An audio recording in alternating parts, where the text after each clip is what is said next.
And there he is. He's back. You know him, you love him. He's my second favorite member of the 2022 Buffalo Bills. Josh Allen, welcome back to the basement. You said second favorite. Listen, I'm a big Dawson Knox guy. I'm not gonna Okay. lie. I love Dawson. Can you blame me? No, not at all. I'd probably choose him over myself, anyways. Dawson's a bad man. I love him. Josh, first of all, what's going on over your left shoulder? Do we add new posters to the mosaic back there? What do we got? Yeah, I've got a few more I still have to hang. I've been a little busy. But yeah, we got some Star Wars. We got the Anakin and Darth Vader lightsabers going up. So there's still a few more. I got some mess down there, but just trying to add to the collection and some of my favorite movies. And again, Star Wars series minus the last couple have been obviously fantastic and maybe one of the greatest movie franchises in all of history. So got to pay some homage to that. Oh, you're talking to a huge Star Wars nerd, dude. And I hear you on the last two. I hear you on the posters. The force is strong with Josh Allen. Let's get into it. Last time we talked, you were headed to Miami. That was a battle. It was Yeah. exhausting to watch. I can't even imagine what it was like to play in it. A couple days later, how are you feeling physically?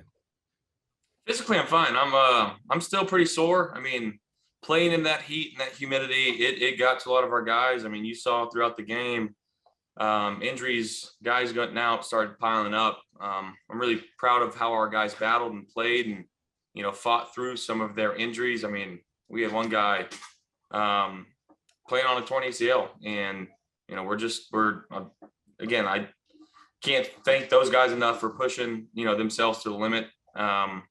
That's just kind of how the business goes sometimes, how the game goes sometimes. There's a couple things that didn't go our way that we wish we had back, but we'll learn from this moment and we'll move on. We got the Baltimore Ravens this next week. You do, and we'll get to the Ravens 2 days later after the Dolphins. How are you feeling emotionally? Mostly I'm fine. Again, it's one game. It's not going to define our season. Again, but at the end of the day, I could say that I was honestly proud of how our team battled.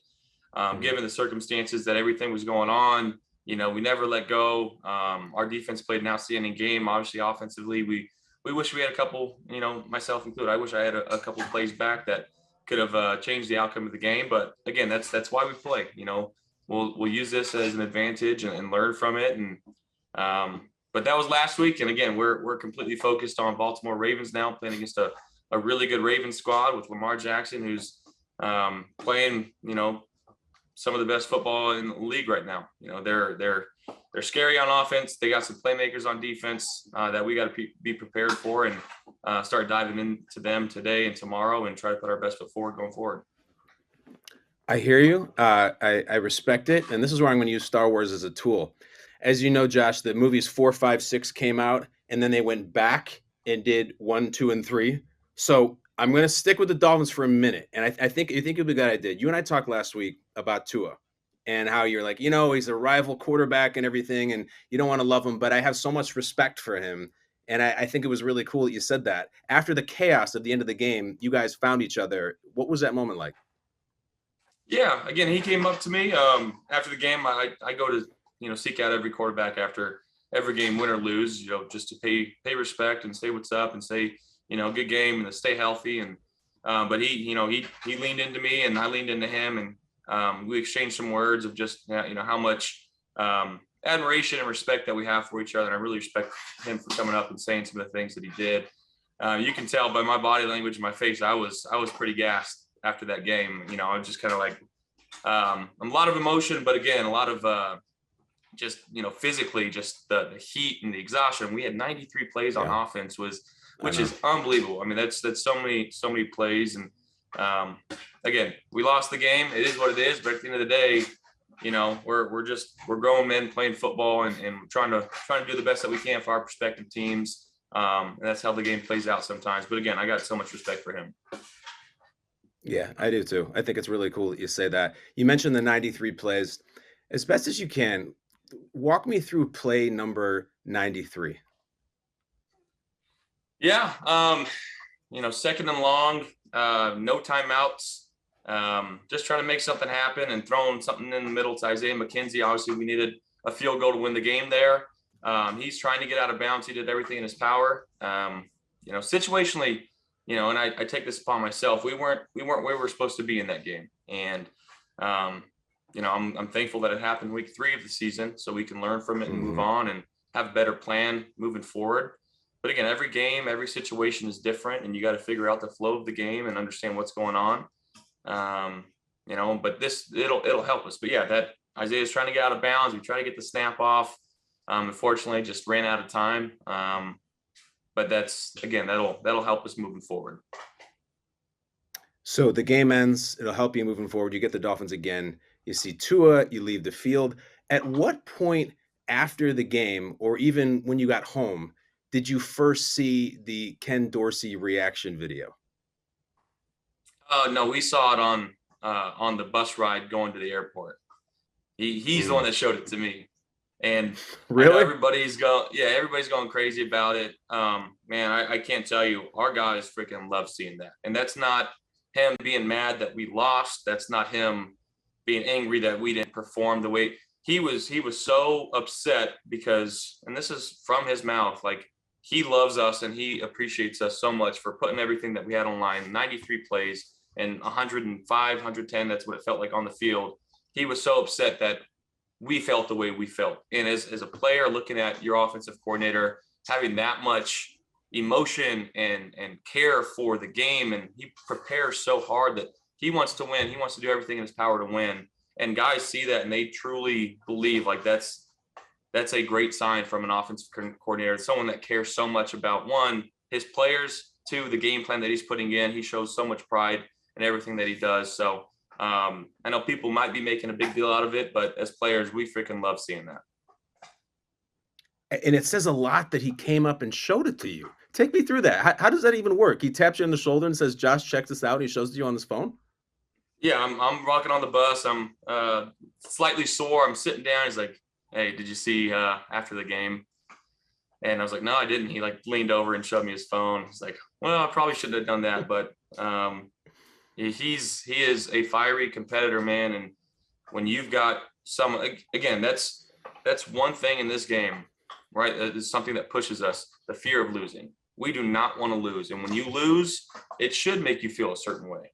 And but again, he wasn't doing it because we lost. He did it because we put so much effort into that game and we battled so hard and we didn't get the result that we wanted. So, we, like I said, I can't thank him enough. And I wish they wouldn't have showed that on TV. I wish that would have kind of been an internal conflict. It happens. That's the way it goes sometimes, but you can take it one of two ways. And as a team, because we know Coach Dorsey, we freaking love him for that. And he cares so much about this team, about this game.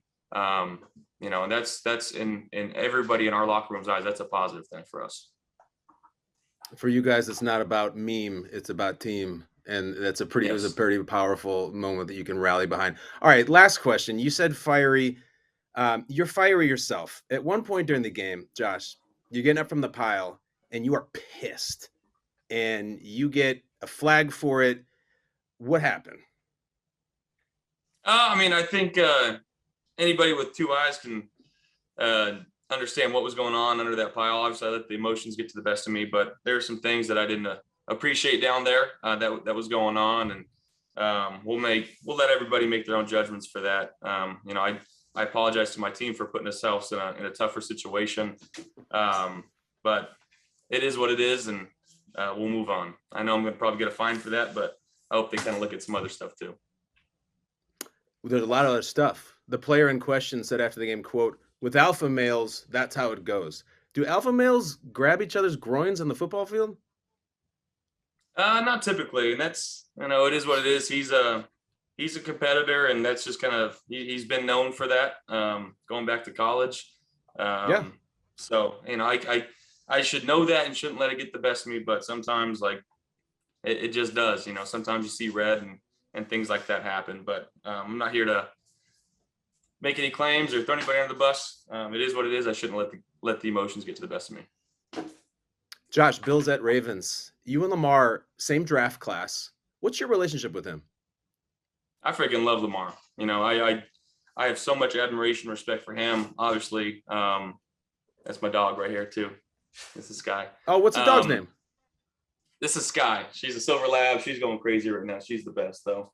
Freaking love her. Oh, that's beautiful. But back to Lamar. That's okay. I can't say enough good things about Lamar. Again, like the way that he plays the game the right way. He loves his teammates. His teammates love him. He's playing, some of the best football in the league right now. And, we all know the pre-draft notions of what was going on with that. So to see him lighten up the league and doing all this stuff, it's inspirational. And I know it's inspirational to a lot of the kids in Baltimore, and a lot of kids in the country, that have been told that they can't do something. They go out there and, not necessarily prove everybody wrong, but prove themselves right and have that internal belief. And he's always had that, going back to college. I remember sitting in my, we were playing, I think it might've been Northern Illinois. We were in the hotel and they were playing Syracuse. He just absolutely went off. He hurdled the guy and just went nuts that game. It was like my first introduction to Lamar Jackson. I was like, this dude is absolutely nuts on the football field. Like there's not many ways you can stop this guy. So our defense is going to have their hands full, and offensively, we're going to have to do our best job of putting up points. It's awesome that you're sitting in DeKalb, Illinois, watching Lamar highlights in a hotel room. Yeah. We all were watching the same game, man. You were riveted. Yeah, it really was. Listen, you and I talked a couple of years ago, and it was before you had your long-term deal, and we talked about the idea of being franchise tagged, and you were funny. You're like, ew, franchise tag as a quarterback. You got your deal. Lamar doesn't have an agent. He doesn't have a long-term deal. He just kind of does him. He does it in his own way, and he goes out there and just makes plays every single week. Never mind you talking about his situation. Would you ever been able to do that as yourself? Like just no agent, no long-term deal. I'm just going to bet on myself and just see what happens. It's really unique. Yeah, I mean, I think there's a couple ways you can look at that. Like, I think him betting on himself, like, and the way that he's playing it's gonna pay off.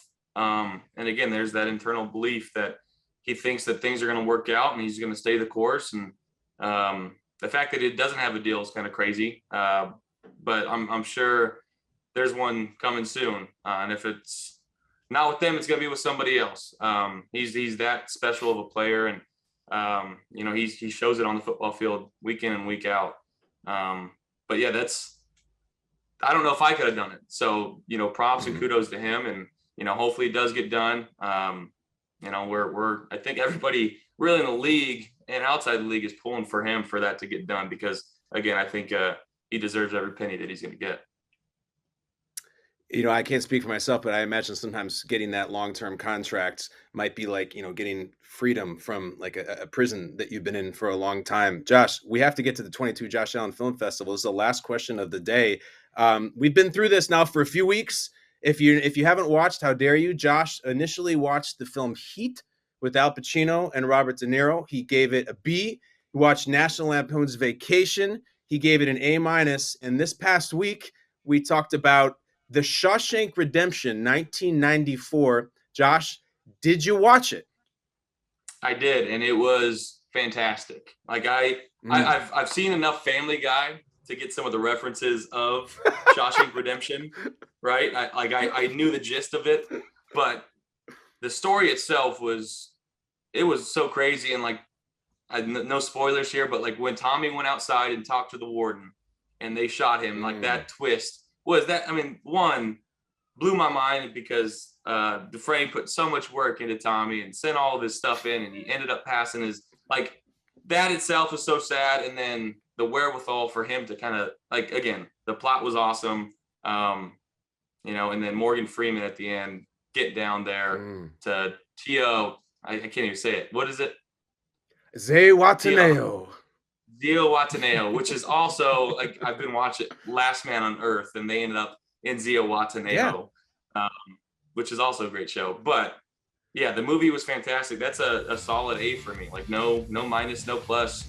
That was one of the better movies, especially the ending was awesome. So just to clarify, and this is what's so interesting between you and me, because we have this age difference. Did you know that Andy is going to escape because of like Peter Griffin and Quagmire? Is that how that happened? No, absolutely. Yeah. I'm a big Family Guy watcher. They on Hulu, I just watched another episode last night where they did another parody basically of 3 movies. But I've gotten a lot of my current event knowledge from Family Guy. It's. I think there's been this notion about Family Guy. It's kind of stupid comedy, but I think there's also the second layer to it where you have to know what's going on in the world. It's kind of like South Park. Like they go into current events and they make fun of everything. And I've been watching it for a long time, and I remember watching that episode, with the Shawshank parody or whatever. Yeah. So it gives you a good gist of the movie and it tells some of the jokes. And now I want to go back and watch that episode and kind of get into more depth of it. Oh, it's great. Josh is so perceptive. I love that he goes to the Tommy storyline, which is the smaller one within the movie, but really shows the heart and how cold the warden is. But Josh, we're going to get you out of here with an assignment. We've gone drama, comedy, drama. So I know you're a big comedy guy. Have you seen 1998's There's Something About Mary? Is that with Ben Stiller? Yes. And Cameron Diaz, have you seen that one? And Brett Favre? Yes, I have. Yeah, Brett Favre's great in it. Pulling from the headlines. Yeah. So I'm going to list a few movies. Dumb and Dumber, Ace Ventura, Groundhog Day. Have you seen all of those? I've not seen Groundhog's Day. There we go. All right, Groundhog Day, 1993. Bill Murray, Andy McDowell, iconic movie. Josh, you're going to love it. It's so original. It's so smart. Are you prepared for the fourth installation to watch 1993's Groundhog Day this week as you prepare for the Ravens? I'm in. I'll download it today. Be ready to go. That's our guy, Josh Allen, the best. We love you, man. We appreciate you coming in every single week. We cannot wait to hear your thoughts. Really good review of Shawshank. Perceptive, analytical. That's why he's the QB1. We'll see you next week, dude. Appreciate you, Cal. Thank you for having me on. Appreciate you, Josh.